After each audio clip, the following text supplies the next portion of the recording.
So we've got an hour together today.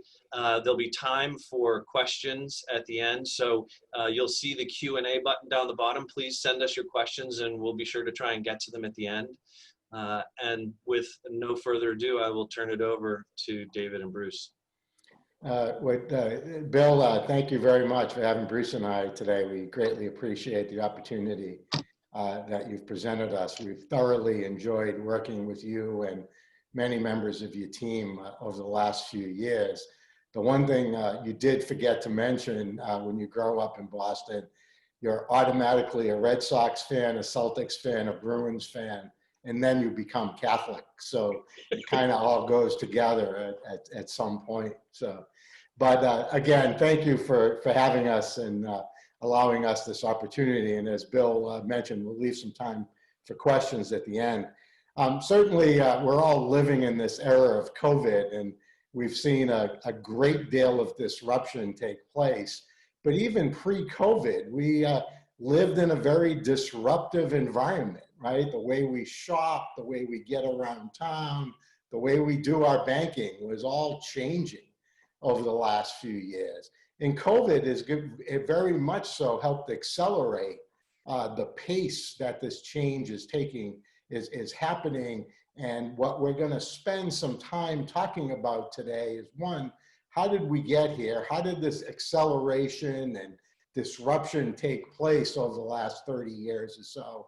Today, then we'll talk about today and what's going on today. But most importantly, and I think what's most useful for people, is what does the future look like and how do we see it transforming over the next 5 or 10 years?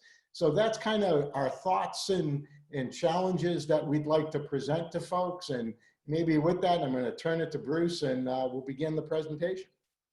I appreciate that. Thanks. Thank you to Bill and of course the great Julian Ha we love working with, as well as other folks on your team. As David mentioned, this is a different, weird year. In fact, if it feels historically different and historically disruptive, you might want to trust your instincts.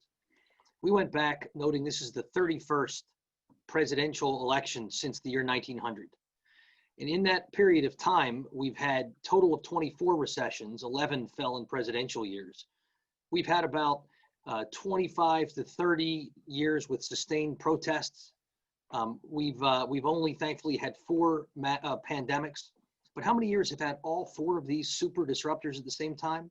Just 1. And as our title notes, we think when all said and done, this extraordinary year is going to prove to be more accelerative than transformational. We think to understand where things are going in politics and policy and society, you need to start with where they were yesterday, the world that brought us to 2020, where we are today and where we head tomorrow. And so within that framework, we're going to look at technological trends, geopolitical trends, and cultural trends. So to start with, we wouldn't be having a virtual people all where they are conversation like this 30 years ago. Yet over the last 3 decades, everything became digitized, networked, made mobile, and influenced by social media. It's created extraordinary opportunities to run leaner, smarter businesses that reach 4 billion internet consumers around the world. But it's also created some challenges. Inequality has been growing. Many fear there is less competition than ever before. And for many, heading into this year, the blame went to the data dominant players, the Amazons, the Googles. And so we began to see a backlash, a techlash against these dominant companies, against this risen inequality driven in part by the tech haves and the tech have-nots. Very disruptive 3 decades. While that was going on, of course, the world was changing. So in 1989, the Berlin Wall came down. 2 years later, the Soviet Empire collapsed and all those nations joined the global economy. That same year, 1991, India made reforms that made it a greater part of the global economy. And 2 years after that, China did the same. That year, 1993, was also the birth of the EU. And if you add 1 more year, you have the creation of the World Trade Organization and the passage of NAFTA. Incredible opportunities ensued as we became a hyper-global world to access global markets, global talent, global capital. But here again, for many, they saw not the opportunity, but the challenge. They saw their jobs going to Mexico or to China as regulatory arbitrage or labor arbitrage or tax arbitrage made outsourcing work more consistently done. And while we were assured China would become more libertarian when they joined the WTO, under President Xi, it's become more authoritarian. And as a result, heading into this year, another backlash, this time a backlash against globalization, with populists running and winning in places like Brazil and Mexico, the US, the Brexiteers in the UK, also very disruptive. While that was happening, of course, our nation was changing. In 1970s America, 68% of the population was white and had not gone to college. They were comfortable in their conformity. But for a lot of diverse Americans, this was not nearly the country that we aspire to be. As a result of demographic change, as a result of civil rights movements, in today's America, there are far more opportunities for diverse voices to be heard. The murder of George Floyd certainly makes it clear that we have a long way to go to realize our national ideals, but at the same time, there are more opportunities for diverse Americans than there were 50 years ago, or 100 years ago, or 200 years ago. But one of the voices that got lost was the voice of the referee. In 1969, the most trusted person in America was not a business leader, was not a religious figure, or a military leader. It was Walter Cronkite. It's the guy who read the news on TV. The news media at that time informed Americans. What do we think about Vietnam? What do we think about Watergate? And when it was time to vote, we started with a set of shared facts. And then we might decide what the right answer or the wrong answer on Vietnam, say, is. That's not where we are these days. These days, instead of informing, the media is far likely to affirm whether if you're right of center, you're watching Fox, if you're left of center, CNN or MSNBC. We no longer see the other side as the loyal opposition. We see them as a threat to the nation. And so here we have a backlash against the pace of change. Those on the left say change is taking too long. Why are women still not paid the same for doing the same work as men? Why is policing still rife with systemic racism? On the right, many feel like change is coming too fast. They say they feel like strangers in their own country, that they can't speak their mind or else they'll be told they were politically incorrect. And as a result, we've hit this era of hyperactivism, all feeling disruptive. So the question is, where do we turn to make sense of this? And as we look at our institutions and the great institutions of the 1970s and the Norman Rockwell moment that we all lived in and we believed in our church and our police department and our schools, to fast forward to today, where we go from Hollywood to Wall Street and we have no trust in our big institutions. Clearly, as Bruce mentioned, we've had some issues with the police department that we need to deal with, and some challenges we have in our schools and our healthcare. And as we've moved forward and look at Gallup polling from the 1970s on, as the one that I like to highlight is one Bruce touched on.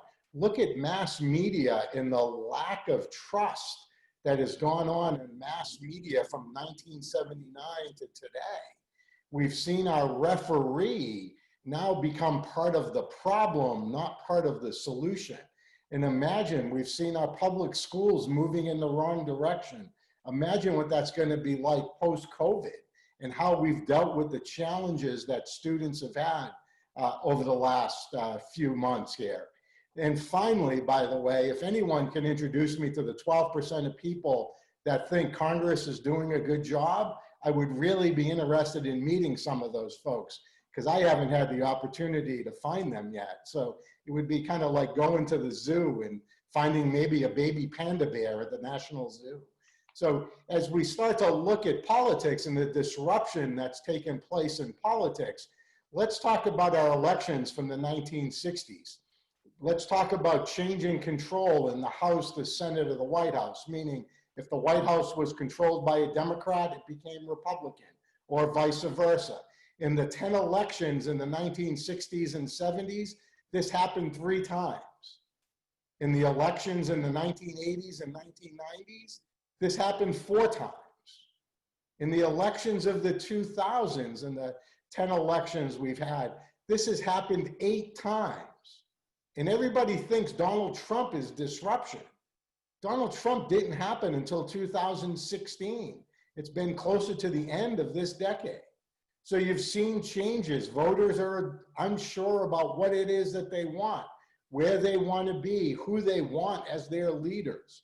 We've seen some nervousness, and there's some great challenges that we have as a country. And I might, David, just the way I interpret what we see here is for so many voters, both in the United States and around the world, the institutions, the policies, and the political parties of last century don't make us feel protected against the realities of this century. People feel fragile, and thinking about the events of this year will only make them feel more fragile. And that's exactly right, Bruce. And as we look at some of the foreseeable failures that we've had over the last decade or so, think about the outbreak that we've had with COVID and pandemics generally, right? Folks have been writing about pandemics and the challenges that pandemics have. And Time Magazine has been writing about this since 2003. Now, maybe part of the problem is today we only have 90 people who still read Time Magazine, but the point is it's in the ether, and Bill Gates has been a huge proponent about what is happening. And Bruce and I had an opportunity to do a webinar today that Mr. Gates spoke at, talking about the challenges that are here in dealing with COVID and some of the potential remedies. It's exciting. We knew about it, but we were very unprepared. And it's no different in our economy. As we think about the lack of family income growth over the last 20 years, over half of our families didn't have the necessary resources to pay for basic bills, rent, food, their transportation. There's some real challenges there that they're trying to encounter. There's still clearly about 36 million people who are uninsured. And how is somebody going to go get a COVID test if there's a cost related to that with the economic challenges they have? Broadband's obviously a huge challenge. We're all very fortunate because our technology is pretty good. But think about those folks who live in Hartford, Connecticut, or Miles City, Montana, and have to deal with those unique challenges that inner city and rural areas bring to our country. And finally, the biggest challenge is there's over 33 million people who can't take a paid sick leave day. So they now have to make a decision between going to work and potentially infecting one of their colleagues or not providing for their family. Again, great economic challenges that we have as a country. Hey, the White House has paid, the White House has paid sick leave, right? I don't think there's anyone left in the White House anymore, Bruce, is there? And finally, we also see this in social justice related issues. As we look at the income and wealth gaps between white families and African American families, obviously great disparity that exists in that environment, not to mention the potential of police threats and incarceration that African American families have in comparison to white families. Again, great challenges and part of the social unrest that we're starting to see play out in politics every day, and every day there's a news story that's related to one of these issues. So that's where we were yesterday, heading into this extraordinary year. Where are we today? Well, first, it's fair to say the digitized are thriving. And this includes both digitally enabled companies, but also the most famous tech companies themselves. When you look at the performance through the end of Monday, the S&P 500 index, not including the IT companies, well, it's down about 1% for the year. The most famous tech companies, they're up through the roof. The digitized are thriving. The undigitized, the EDs, the MEDs, the FEDs, they're failing. Incredibly, 19 years after 9/11, Congress had no plan in place to work remotely amidst the national emergency.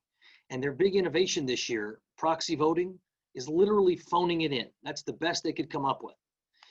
We're seeing, as people are waiting in long lines to vote, we've always made voting, I would argue, too difficult in America. But in a year of the pandemic, it's prohibitively difficult for many Americans. Healthcare. We've seen extraordinary benefits and gains from telehealth, but a lot of barriers existed prior to this year, limiting the ability for telehealth to hit the ground running, as it were, and limiting the experience both patients and providers have with telehealth, which has undermined telehealth's ability to help America's health. Finally, schools. You know, here's the New York state law. Schools were pretty good at preparing for last century's challenges like what happens if you have a fire drill and you need to escape a burning building. But what they weren't preparing for is remote teaching and distance learning. And as a result, anybody who else is a parent is feeling the same pain that I'm feeling. They're struggling to succeed in this new environment because they weren't prepared. Think about it. There's one thing on schools. Yeah. Imagine if you're a school kid and you may never have a snow day again. That to me is terrifying. Yes, spoken like the C student you were, Castagnetti. Geopolitically today, multilateralism, it was sick before COVID. The trade wars meant that the world leaders weren't coordinating, collaborating. They didn't trust each other. So when this new disease occurred, instead of sharing equipment in China first, then Italy, then Spain, then the United States, they were fighting one another to stockpile it. The two nations best positioned to collaborate and to help pull the whole world forward on health or economics would be the United States and China. But we're blaming each other. We're fighting each other. I don't think we're going to see necessarily nation states fail. We may see refugee crises, but we're already seeing food insecurity. It's probably true that more children will die of hunger caused by COVID than die from COVID itself. And finally, I would have hoped in a global pandemic, we might see more multilateralism, but you tend to fix what broke. In world wars, it was diplomacy that broke, so you get more multilateralism, 1945, 1815. This time, for many folks, especially in America, they say the mistakes were we were too reliant on foreign supply chains and we were too permissive of foreign travel and tourism. Nationalism is more likely this time. Culturally, you'd hope we were all in this together. And certainly in prior recessions, it felt that we were all in this together, but as they described the K-shaped recovery this time, we're not all in this together. It doesn't feel like the highest earning Americans who can work from home, who are generally in knowledge jobs, are facing the same challenges that lower earning Americans are. And when you look more broadly, Americans are fighting each other. This has become culture war. Remember when we had the financial collapse? The net cost was $500 billion. We topped out at 8.6 million unemployed, and a quarter of us were on social media. That was enough to give rise on the left to the Occupy movement, demanding more redistribution, and on the right to the Tea Party movement, demanding smaller government. Well, this time the bailouts are already 6 times greater. We'll see if Speaker Pelosi gets 2 trillion more, it'll be 10 times greater. We have 7 times as many Americans who are unemployed at peak. 3 times as many Americans are on social media. And we're not calling ourselves Occupy 2.0 or Tea Party 2.0, but that's kind of what we've become. On the left, they say you need to trust science. On the right, they ask, you mean the scientists at the CDC who blew the tests, or the experts who assured us Saddam had weapons of mass destruction? On the left, it's about your responsibility to your neighbor, to the planet, to the old couple who are vulnerable down the street. On the right, it's the voice of Elon Musk. Hey, if you don't want to work, I'm not going to make you work. Don't tell me I can't. The left says we need to save lives. The right says we need to save jobs. We become a nation wearing masks, astounded at the ignorance of those who refuse in MAGA hats, and a nation wearing MAGA hats, astounded at the arrogance of those who believe everyone can work from home. These challenges, these culture wars are becoming business battles too. And we've seen business kind of change and adjust to the new environment that we're living in. As we look at the Business Roundtable, and they've changed their mission from shareholder to stakeholder, right? From Friedman to Fink, a new way to kind of look at business. And business needs to start to engage. Why do they need to engage? Because everyone is demanding it, right? Their workforce is demanding it, or the woke force of today. We need to be able to recruit. We need to be able to retain Gen Zs and millennials who are not afraid of working for big business or big corporations, but what they want to work for is a corporation that is doing the right thing. Consumers are putting extra pressure on our wants and desires as companies, right? Think back a few years ago, Michael Jordan famously said, I'm not going to play in politics because I want Democrats and Republicans to buy my sneakers. Today, the face of Nike, Colin Kaepernick, the NFL football player who kneeled down during the national anthem and basically was ostracized out of the NFL. Pretty good quarterback too. The other side of it is now he's the face of Nike. And we clearly have seen activists activists involved in meetings for a long time, in our shareholder meetings, and investors are putting unique challenges on some of the investments we've made. We've seen the banking community say that they're not going to lend to oil and gas companies that drill in the Arctic. So we're starting to see some of these changes taking place and business is being engaged. How are they engaging? They're engaging in many other different ways as well. When there's a commentator and he or she has a television show that says something controversial, companies have been quick to pull their funding and their resources from the commercials on that show.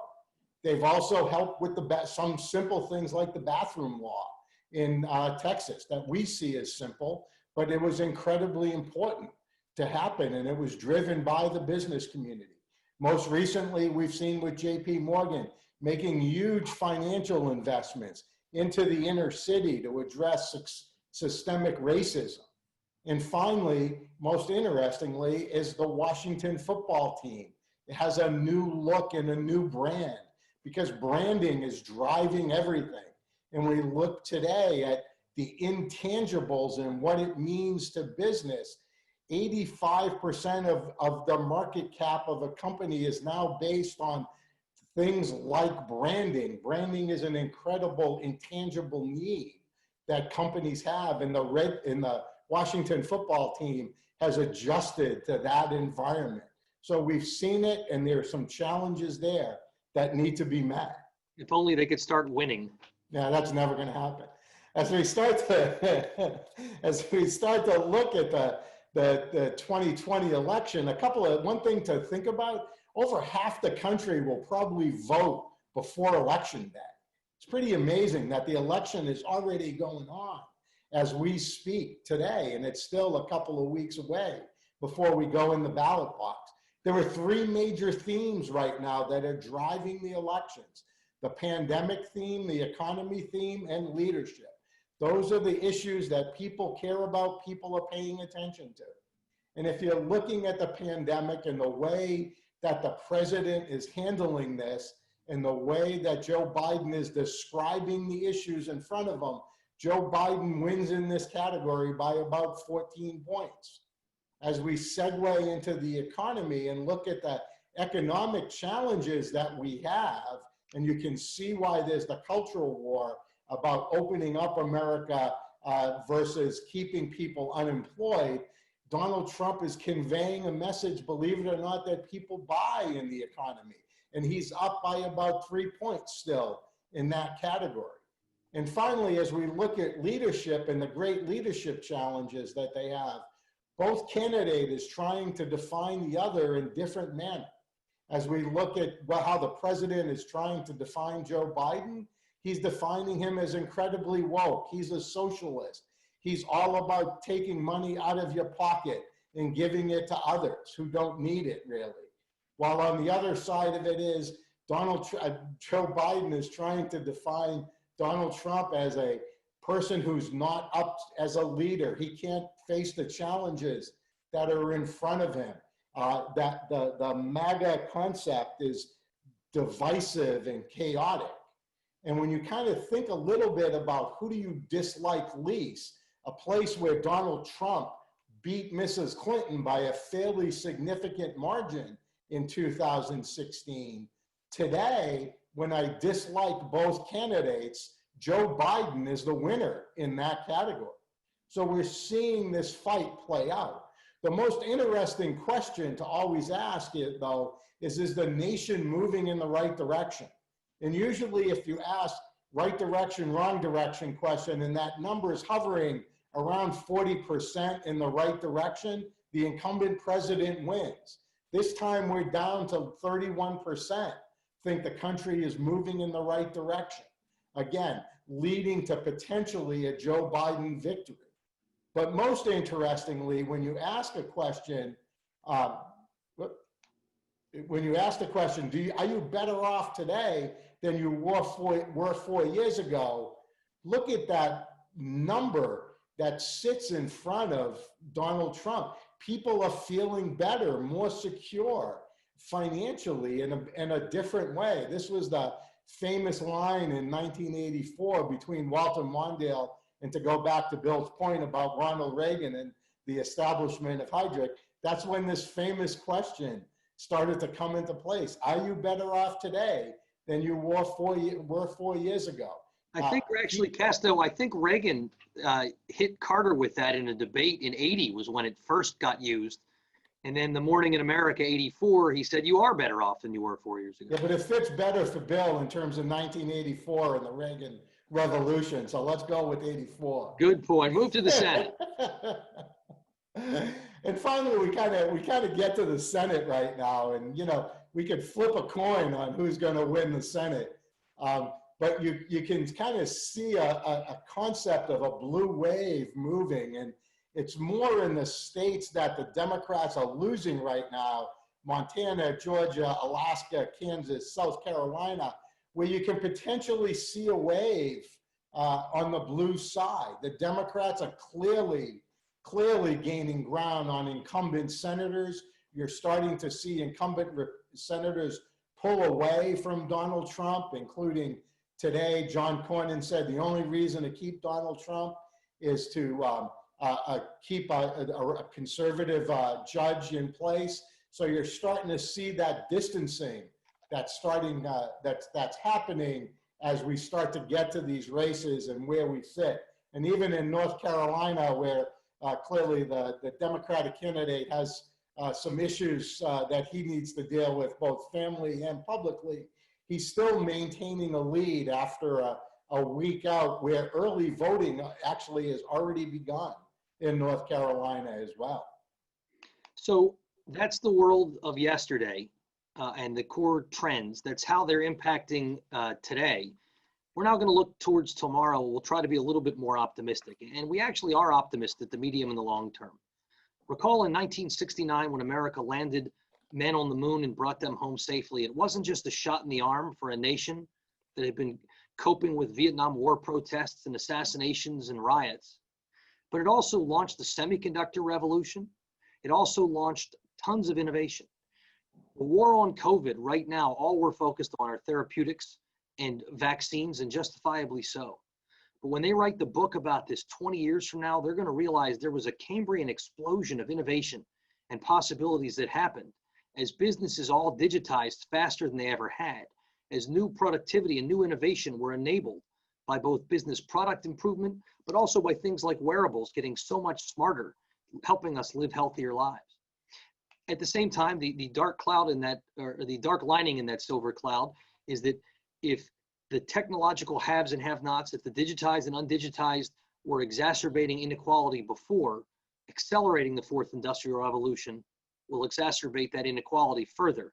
So the so-called techlash, the policy pushback, which we've been dealing with, is absolutely proceeding apace regardless of who wins the White House. Number two, the world order that we've been living in was built for the Cold War.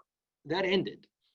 And we went through this strange unipolar era. The next several decades will be defined by friction between the two great powers, the established power of America and the rising power of China. I'm hoping we're not destined for war, like the title of Graham Allison's book, Looking at the Question. But I know we're looking at more decoupling and a lot of friction, regardless of whether it's President Biden or President Trump, though they'll differ particularly in their collaboration with allies. But what I do know is that the world order was overdue for rethinking in a lot of ways. You know, NATO was built to contain the Soviet Union. The Soviet Union's gone. Is NATO's mission now China? Is the World Trade Organization need to be more sensitive either to state-owned enterprises and nation states, or maybe it needs to focus on climate? Rethinking these could lead to a stronger and more durable multilateralism. The cross-border flow of data, goods, people, capital, and knowledge will certainly slow down. But again, this could create new opportunities here at home, new opportunities for businesses and investors if they can figure out where things are going. Finally, the economics of trade. You know, Adam Smith, David Ricardo's comparative advantage isn't wrong, but you don't need to outsource and re-import manufacturing if you can automate it or if you can print it with 3D printers. And likewise, the carrots of domestic subsidies, the sticks of tariffs and export controls, well, they're here to stay and they're disrupting trade economics.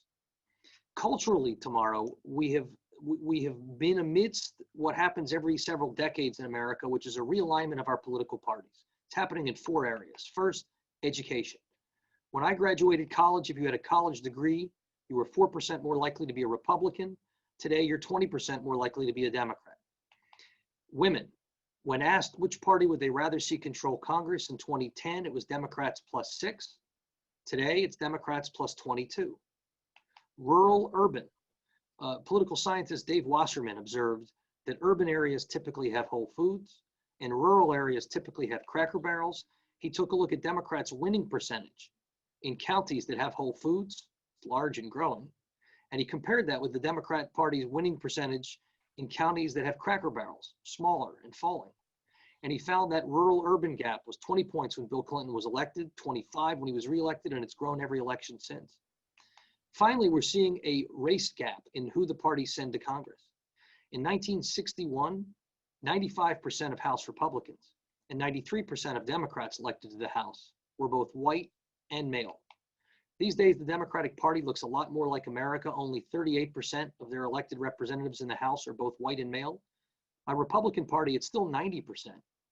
And it's a challenge if you want to represent the nation, if your party is not representative of the nation. And given where demographic trends are heading, the Republican Party is going to have to figure out how to appeal to more folks, or it is going to follow in the path of the California Republican Party and is a super minority. We're also seeing the kind of the zeitgeist, the cultural mindset shift in 4 ways. First, the focus on efficiency, just in time, is giving way to a focus on resilience, just in case. For government, that means funding stockpiles, excess capacity, readiness. For businesses, it means more optionality, not simply relying on China for your supply chain. Rethinking both how your office is laid out and how often you ask your workforce to show up. Individuals may not want to live in urban cities and take public transportation as much. The drive for interdependence is giving way to room for a desire for self-sufficiency. We used to talk about the National Defense Industrial Base. You can now add 5G. You can add semiconductors. You can add pharmaceuticals, PPE, maybe food. Businesses are focusing a little bit less right now on global integration, more markets, and focusing more on vertical integration, controlling their own supply chain. Many of us who have been working, cooking, and schooling at home, let's be honest, cannot wait to go back to the office and eat at a restaurant, but I may go from a 5-day-a-week guy to a 4-day-a-week guy, working 1 day from home because there are some projects where Castagnetti bothers me too much and I need to get something done. The huge appetite for leverage and risk is giving way to a focus on margin and safety. Recall after the 9/11 attacks, there were new laws on transportation security and cargo security. After the financial collapse, there were new rules on banking and systemic risk.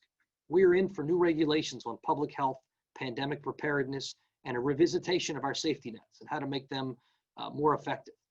Businesses are looking at new liability risks, new need for liquidity, and individuals who are at startups may find they lost their job. But at big companies, well, they were able to borrow from the Fed. And so we may see some risk aversion there. And that explains that last change. The mindset of abundance may give way, especially if this lasts a long time, to a mindset of austerity. If you're 25 years old, when 9/11 happened, you were in 1st grade and you were sent home. When you got home in 8th grade, your parents may have been sitting around the kitchen table asking if they could afford still the mortgage now that the financial collapse had happened. You're right now sitting on a mountain of student debt for a college degree you were told you needed. How's that going to impact you as a consumer or as a potential entrepreneur? You're probably going to save more, spend less, and borrow less. Businesses may want to hold deeper reserves, and they need to be careful. If you have borrowed money from the government, then laid off your workers, and now you're buying back your shares, Elizabeth Warren has a subpoena with your name on it, and she's coming for you. Finally, in the short term, governments did what they needed to do to avert a Great Depression in spending. But as we saw after the financial collapse, as we always see, government's going to be looking to cut back on spending and to increase taxes and revenues. If Castagnetti and I'll turn to you in a second here, David, had been giving this presentation a year ago or 2 years ago, we would have still ended with this, which is we believe when the policies and institutions of last century don't make people feel protected against the realities of this century, which happened in the Gilded Age, a reform era is coming. And that's exactly it. Think about that we live in a new Gilded Age, right? Bezos, Zuckerberg, Gates, all kind of the equivalent of the Rockefellers, the Vanderbilts of the late 1800s. And when we think about reform after the Gilded Age, right? We finally, and this year we're celebrating that 100th anniversary of women being able to vote. We've created a high school system. We created antitrust laws. We've allowed people the right to organize. All big changes after the Gilded Age. And we are anticipating that we'll see very similar changes that will start to take place over the next over the next 10 years or so. And the first thing we recognize is we have to modernize our safety net. We have to be able to provide better income and protections and healthcare for people so they feel safe and secure in their own environment. As we start to imagine what a new business environment will look like, we'll have to reimagine how we regulate people. We may slightly see a more activist government, especially out of the Attorney General or the Securities Exchange Commission. How do we deal with the Amazons of the world, the Facebooks of the world? Do we need to break them up? Very similar to what we did to AT&T 30 or 40 years ago now. So you're starting to see government thinking differently and thinking about how to regulate businesses in the appropriate way. Climate, we know climate is a massive issue that we're going to have to deal with. And as we think about what may happen, think about every single piece of legislation in the next Congress having potentially some type of climate-related issue going with it, not to mention where we need to be in the international world, as simple as joining the Paris Climate Agreement again, but even beyond that, starting to be the world leaders that we know we're capable of being. And finally, most importantly, we need to expand the winner's circle. We need to allow everyone to live the American dream and help their children do better than they do. That are the challenges that we have. And as we start to think about it, we start to think about some issues that businesses should think about over the next decade or so, and how can leaders be prepared? So 5 recommendations. First, trust is the most important brand attribute this decade, and your brand has more impact on your market cap and your bottom line than ever before. You're going to be judged on what you did in 2020. You don't want that to be found wanting. You can either be a disruptor, leveraging new technologies, or you can be Blockbuster or BlackBerry. Politicians are going to continue to be rewarded for being nationalist, so it's up to business leaders to continue to demonstrate the value of multilateral institutions and multilateral collaborations. Power is moving outside of Washington, sometimes to states, foreign capitals, to mayors, to NGOs. You need a stakeholder strategy by which you have allies who you work with, who you support on their issues so they support you on yours, because this reform era is coming. It's necessary. It's inexorable.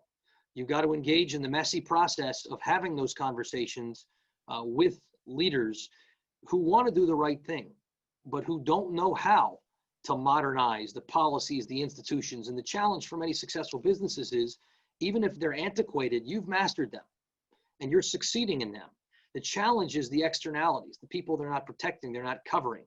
And so a lot of policymakers are going to want your help, but they're dead set on trying to fix a broken system.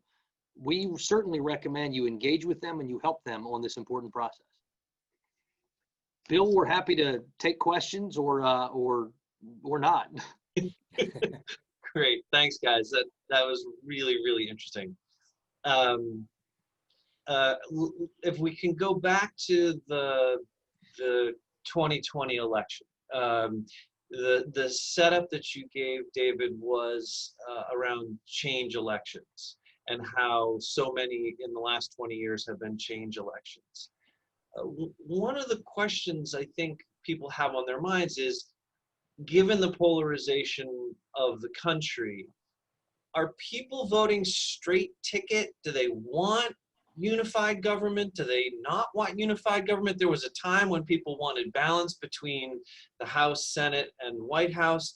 How are you guys seeing the sentiment on that? Yeah, that's a great question. I think Bruce and I would probably give slightly different answers on this question. But my take is I have so much information on you as a voter, and it is all in the cloud somewhere that I can just pull down. So I know exactly who my voters are, and I know who your voters are. And the key to these elections are my voters vote, your voters stay home. That's the impetus that's driving it. And for me, that's part of the polarization that's happened. More candidates today are much more worried about primary challenges than they are general challenges. And that doesn't matter whether you're a Democrat or a Republican.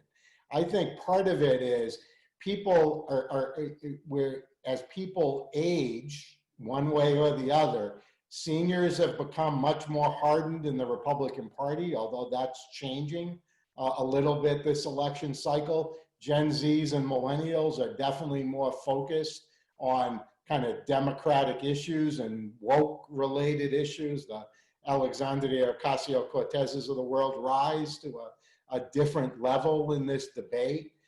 So you're seeing the cultural change take place, the age change take place, the technology change take place, all at the same time.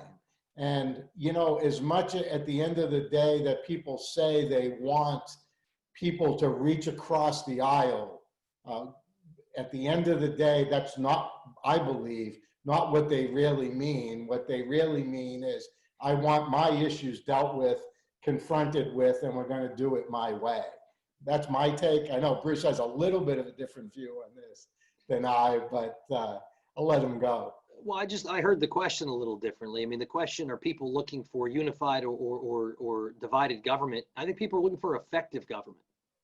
And I think people have tried a straight D ticket, a straight R ticket, you know, a House one way, a Senate another way. They're frustrated because the things that they think imperil their future and their ability to provide for their families, government's not getting to. And some of this, there is a divide between the top 10% and the rest of the world, where, you know, for my family, for me, things are going just fine. You know, globalization works great. It means clients from all over the world. New technology is great. It means I can do Zooms with you guys, or, you know, when we host them with other people from around the world. You know, I'm comfortable with a lot of the progressive social change. I feel like I'm generally on the right side of it, or it's positive. A lot of folks haven't felt dealt in, and they felt run over. And so they just want effective government. And if they can, you know, set the dials right and find a way to do it, they'll stick. And the party that's going to have the durable majority, Castagnetti talked about the Gilded Age, and then you saw there were about 6 elections in the Gilded Age where the winner was getting 47, 48%, and the loser was getting 45, 46%, just like we've seen. You know, that's when you last had the, you know, George W. and in 2000 and Trump are both won the Electoral College and lost the popular vote. The last time that happened was the Gilded Age. But what happened was, under McKinley, a durable Republican majority emerged. And with the exception of Wilson, which was the own goal as a result of Teddy Roosevelt coming back, they held the White House until the Great Depression. So another question related to where this election stands between Trump and Biden. So a number of my friends on the Democratic side are getting excited about the national poll numbers they're seeing, and some of the polls in Pennsylvania, Wisconsin, Michigan. We know in 2016 the polls weren't an accurate reflection of where things ended up. And so we also know you guys have talked a little bit about an enthusiasm gap between these two candidates. And you've also talked a little bit about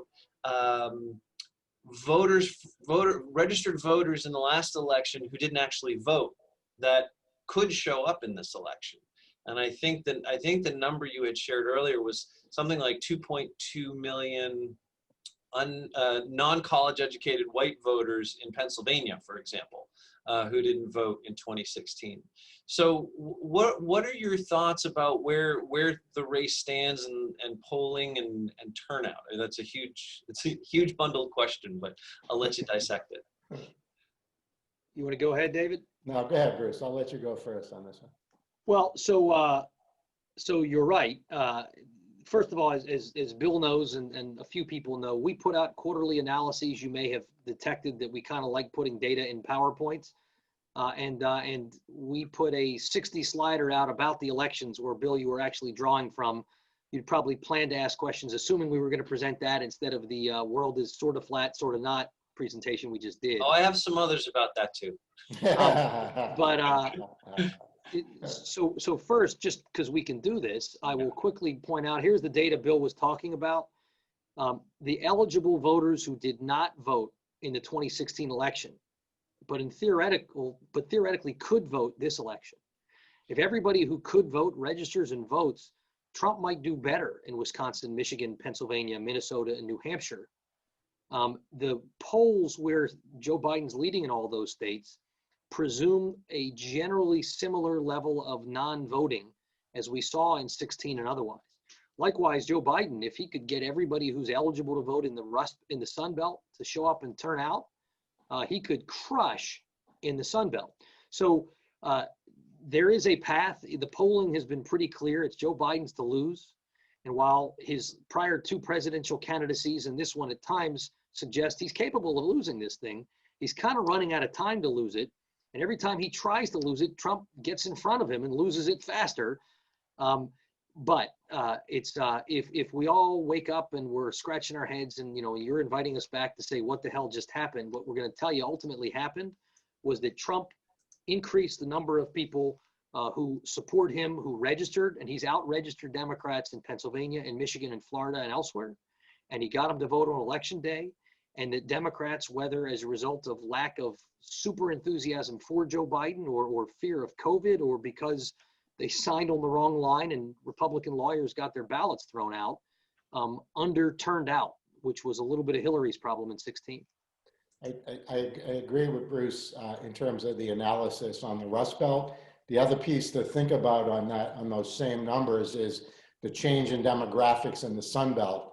And you're starting to see why Biden is expanding the playing field. So North Carolina, Georgia, Arizona, and even now spending television money in Texas.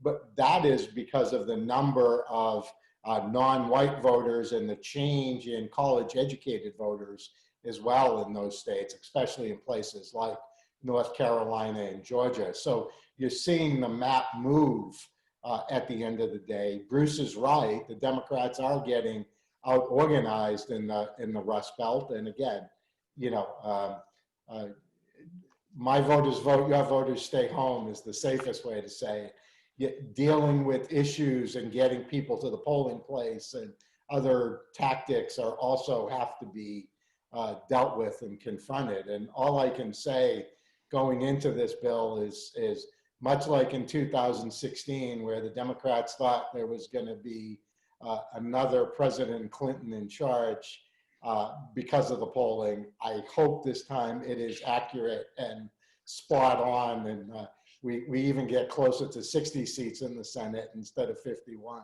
But that's me dreaming right now. And so if Trump wins, if Biden wins, how do you guys see that affecting relationships with our major allies, like the UK that we've had a special relationship with for so many years, and the EU? It seems like the world has been turned upside down from a relationship perspective in the last 4 years. If Trump wins re-election, do you see it continuing that way, and what might Biden do if he's elected?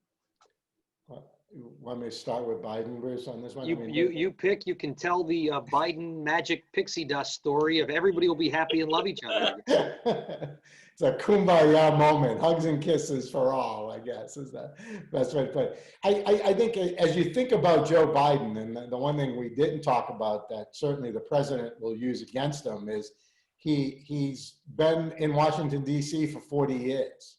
And 40-year candidates don't tend to do real well in elections. But On the other side of it is, he's also spent 40 years of his career dealing with world leaders, right? He is, at the core of it, a foreign policy, national security person.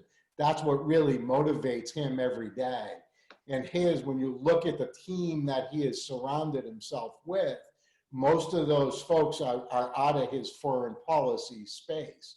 So I believe that President Biden will look at how do we attack issues as a world matter and not solely as a US matter. There certainly will be some economic issues that he will want to deal with in terms of job creation in the United States. But on the other side, he knows we need our allies in Asia, we need our allies in Europe, we need our allies in Africa to affect change throughout the world. So I think there'll be a great effort from the Biden administration to try to take that world leadership role again that I believe the president has allowed others to take over. Yeah, so I certainly agree with David, at least as a mindset. Joe Biden thinks of himself as a global-minded multilateralist. The snark in me wants to point out that Bob Gates, who was Obama's defense secretary and served the last 7 presidents, in his autobiography said Joe Biden is a very good and decent man who's gotten every issue wrong for the last 40 years. But for me, the thing just to remember is, without a doubt, Joe Biden and a Biden administration would seek more collaboration with allies, but he'll stop putting his finger in Angela Merkel's eye and otherwise not pick fights that he doesn't need to pick. They're still pretty tough issues, though. So, you know, it was under President Obama and during the Obama era when the European nations started looking for ways to tax American digital revenue. That's not because Trump's a jerk, though a jerk he may be. That's because they want a piece of they want more revenue from companies that are dominating in there. And they have a different worldview on how to deal with regulating the digital economy. The Boeing-Airbus fight, that's not about, well, one world leader is going to want to try to be more of a collaborator. And you can find on issue after issue fundamental disagreements, whether it's because of national interest or otherwise. I think areas of cooperation will be China and trying to contain China by the West, number one. Number two, climate. And number three, you know, Biden, I think, will look to get back into, if not the Iran deal that may or may not still be on offer, a somewhat similar Iran deal, though, to be fair, and, you know, listen, we don't need to go down the rabbit hole of Middle Eastern policy, but, you know, the Trump's hyper high pressure on Iran in part explain the UAE and Bahrain Israel deals, and in part, you know, explain some changes that seem to be happening in the region that, you know, that even Trump haters like Tom Friedman of the New York Times say, you know, he's too dangerous. However, these are actually not the worst developments we've seen. Bill, if I can pick up on one point Bruce raised on China, I actually think Biden in many ways will actually be tougher on China than the president, because he will try, again, he's going to take on the economic piece and try to bring some of those jobs back to the United States. But on the other side, I think he'll use our allies more effectively to try to put some economic pressure on China as well. I don't think, for what it's worth, I don't think Trump's put as much economic pressure and job-based stuff. I think the difference will be human rights, where Trump, at least according to the Bolton autobiography, said, I don't care about the Uyghurs. I think the risk becomes if you know, given what sure kind of looks like genocide, or at least not nice, if the Biden administration decides on that, or on Hong Kong, or on Tibet, there are a lot of flashpoints that could quickly paint you into a bit of a corner on everything else.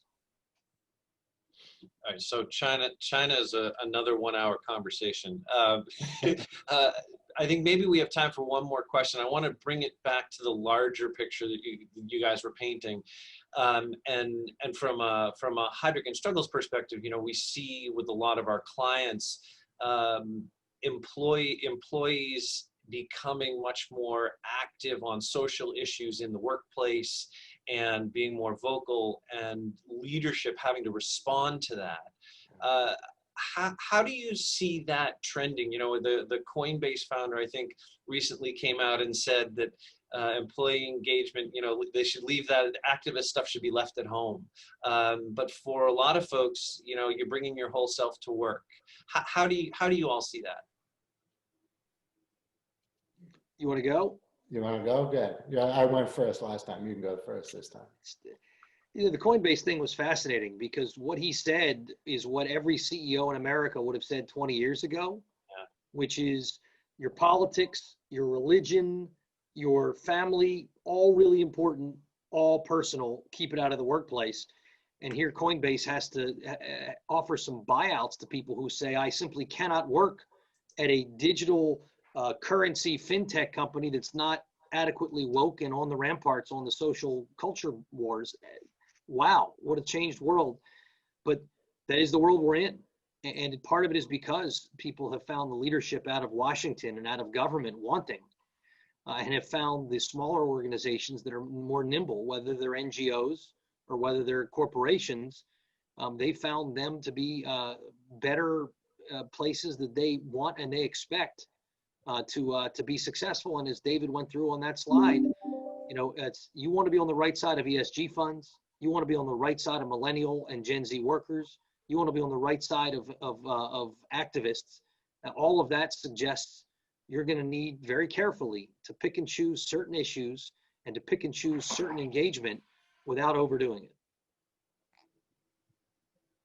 I think on that, I would just add, I think CEOs and C-suites who don't pay attention to social issues these days, woke-related issues, are going to have a really hard time attracting top-notch talent.